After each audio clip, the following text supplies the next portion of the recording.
They're trained to wait for it. Check IDs, Bannon said. That's why it's perfect training for the fall of 2026. That's why it's such a brilliant, this is another 5D chess move from President Trump. That's what's going to happen in the fall of 2026 because, folks, we're tired of having elections stolen. ICE is going to be there in the fall of 26, just like they're in airports today. These are the scenes that our own Jon Farina captured today while he was on the ground at an airport in New York. Their paramilitary uniforms there meant to send a clear message. I mean, goddamn, they look like they're about to invade Tehran. You could help build the only independent news outlet, always on the ground with the people for as low as 16 cents a day. Corporate media, they've been lying to us for years, and you're going straight to the people. Flint, Michigan, Washington, D.C. Brooklyn, New York. Government sending one more you to the residents of Chicago. We need as many independent voices as possible, and that's why what you guys do is so important. Covering what the corporate media covers up.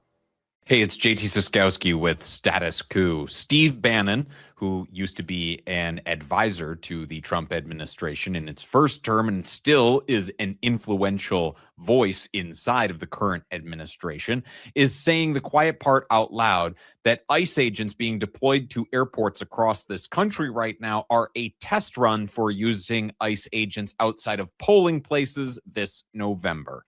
This is an article from Democracy Docket that reads, Bannon, Trump's ICE airport deployment is test run for ICE at polls. Steve Bannon suggested that President Donald Trump deployed immigration and customs enforcement agents to major U.S. airports as part of a test run for using them to meddle in upcoming elections. Quote, we can use this as a test run, as a test case, to really perfect ICE's involvement in the 2026 midterms, Bannon, a close Trump ally, said on his War Room podcast Monday. I want to point out that even though Steve Bannon is not currently a member of this administration, he is an influential figure within it. His voice matters. If there is one thing that President Donald Trump has shown that he is willing to listen to, it is to his political base, and Steve Bannon is that base given physical form, given a voice. And when he says that he wants to see ICE agents at polling places, damn believe that that is going to carry weight inside of this administration, and that this is something that the administration is actively looking at doing, putting ICE agents as a means to intimidate outside of polling places. And we're going to get a little bit more from Bannon on this here in just a minute. Last month, Bannon, who served as White House chief strategist during the opening months of Trump's first term and who remains an influential figure in the current administration, urged the president to send immigration officers to voting sites during this year's midterms. He baselessly claimed that the tactic would prevent Democrats from, quote unquote, stealing elections. In reality, the moves clearly meant to intimidate voters and poll workers and artificially influence election outcomes. That intimidation there is the key. That is exactly what is happening here. This is all about sending a message of intimidation. This is not about actually catching people who are inside of this country illegally. This is not about helping TSA. This is about sending a message on two fronts. The smaller front is towards Democrats in Congress from President Donald Trump to show that he has this limitless resource functionally in the terms of how well ICE is currently funded to be able to fill any gaps created by missing TSA agents who are calling out because of the ongoing Department of Homeland Security shutdown. That's the first side, is a political point to Democrats. The bigger point is to send a message of intimidation to people who are intending to fly. And if you don't believe that that message is being broadcast, well, it's being received loud and clear as evidence of that. Here is a post from Pablo Manriquez of Pablo Reports on Twitter and Migrant Insider newsletter, where he says, I repeat, undocumented people should avoid flying until this blows over. If you have a flight, cancel it now. That's the message that's being delivered to, he's talking specifically to undocumented people here, but it need not only be sent to undocumented people, people who could be profiled by this administration because ICE has shown that willingness to profile in the past. That's who's being sent this message, because ICE are not dressing as TSA agents when they go into these airports to work alongside of TSA. No. These are the scenes that our own Jon Farina captured today while he was on the ground at an airport in New York. You see the ICE agents there dressed in their same military-esque garb, their paramilitary uniforms there, meant to send a clear message. I mean, goddamn, they look like they're about to invade Tehran. That is what they are dressed to look like when they could be even wearing, more or less threatening attire, you would think. You'll notice that they did make one change, and that's that none of them are wearing masks, and that is likely due to the preference or an order directly from President Donald Trump, who posted on Truth Social this today. I am a big proponent of ICE wearing masks as they search for and are forced to deal with hardened criminals, many of whom were let into our country by sleepy Joe Biden and his wonderful border czar Kamala, she never even went to the border, through their absolutely insane open border policy. I would greatly appreciate, however, no masks when helping our country out of the Democrat-caused mess at the airports, etc. Thank you, President DJT. He's saying he doesn't want masks because of the political blowback that could come from that, because some of the most unpopular parts of ICE were that they were wearing masks and jumping out of unmarked vehicles to disappear random people off of the streets. And President Donald Trump doesn't want to create associations with that vision of ICE in people's minds when they're seen at airports. But they're wearing the rest of the getup to send that same message to, anyone who is of Hispanic descent, anyone who might have brown skin, or, anyone who would have any reason to fear this administration right now. This is meant as a signaling of intimidation, and it's going to be that same signal of intimidation that would be used by deploying ICE agents to polling places, even if the Trump administration tries to frame it as this is about election security and integrity. We have to do it to ensure that our elections are fair and just. We have to have armed agents of the state who are recruited based on their political beliefs and loyalty to this president and to the Republican Party as a security blanket over our elections.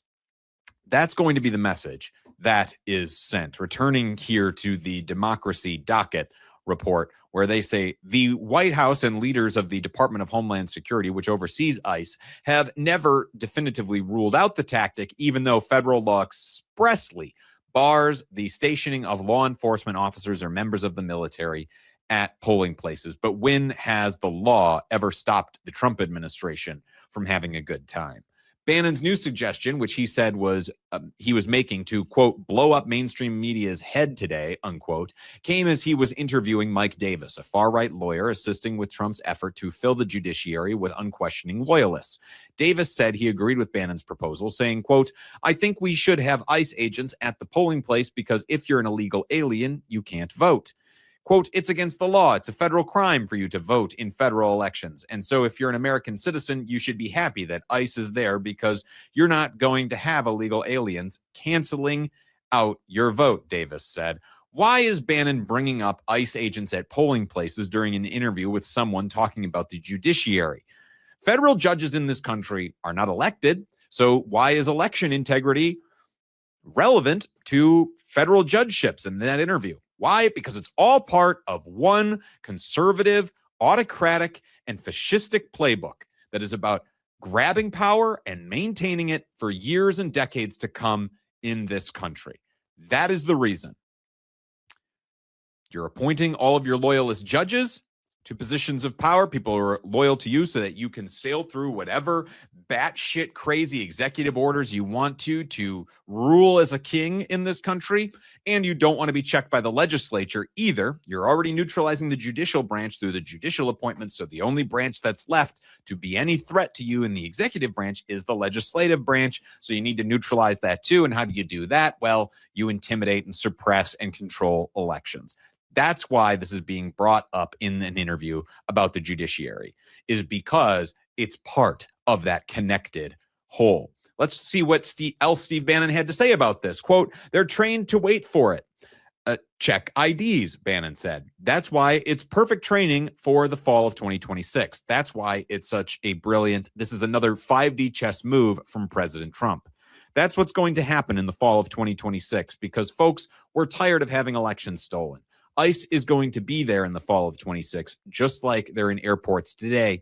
So from the war room, suck on that. He added, I want to pause here just to note that he is giving President Trump far more credit than I would. I tend to think that the president mostly bumbles from thing to thing and just listens to the last person he talked to. So the implication that President Trump is playing 5D chess here is a little absurd to me, but I do think that he is listening to sinister voices within his administration who do have that kind of 5D evil mastermind planning that they are doing here.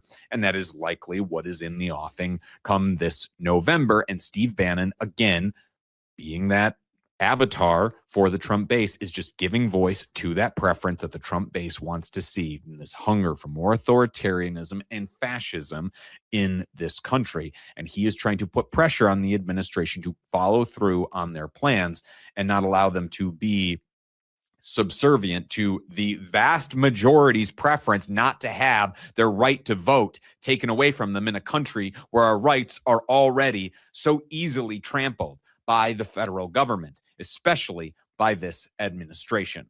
Returning here to the last part of the Democracy Docket article where they say Trump Monday said that if ICE agents were not enough to bring down security wait times in airports, he would next, quote, bring in the National Guard. And I want to point out that next he says, earlier this year, Trump said he regretted not ordering the National Guard to seize ballot boxes as part of his attempt to overturn his loss in the 2020 presidential election, which he has repeatedly falsely claimed was stolen from him. Think back to the Trump's first administration.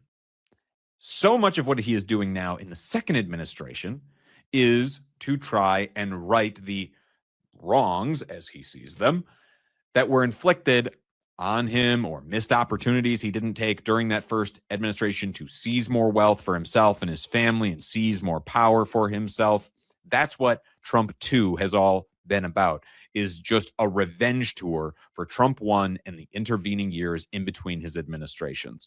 So the use of the National Guard, if he regrets it from the first time around, be warned, it's coming the second time around. And the use of the National Guard, doesn't that sound familiar? Oh, yes. Pete Hegseth. Pete Hegseth, the defense secretary in this country, or the secretary of war, has said that he wants a quick reaction force readied by the National Guard to be deployed in all 50 states of this country to deal with civil unrest. Why might you need to deal with civil unrest in all 50 states? Well, maybe if the right to vote was being effectively infringed or taken away or suppressed in some way, I could see that getting people out in all 50 states and might merit some kind of National Guard response as a way to try and seize more authoritarian control in this country. So recognize that this is part of an escalation ladder. First, they will put ICE agents at polling places. And before that, they'll put ICE agents in other places like airports. That's step one. Then they'll be at polling places. Then, after there are the inevitable protests, they will deploy the National Guard as a way to deal with it. This is the trajectory we're on. And we're not afraid to call it out here at Status Coup because, unlike corporate media, who is treating this administration like they are completely legitimate actors in everything that they are doing, we don't have any business before the FCC or before any Trump regulatory body. We can call a spade a spade. We're not beholden to those corporate interests. We're not, taking money from any of these big corporate donors that also gave to Trump's election effort or gave to his ballroom. We don't take any corporate donations. We remain editorially independent here at Status Coup.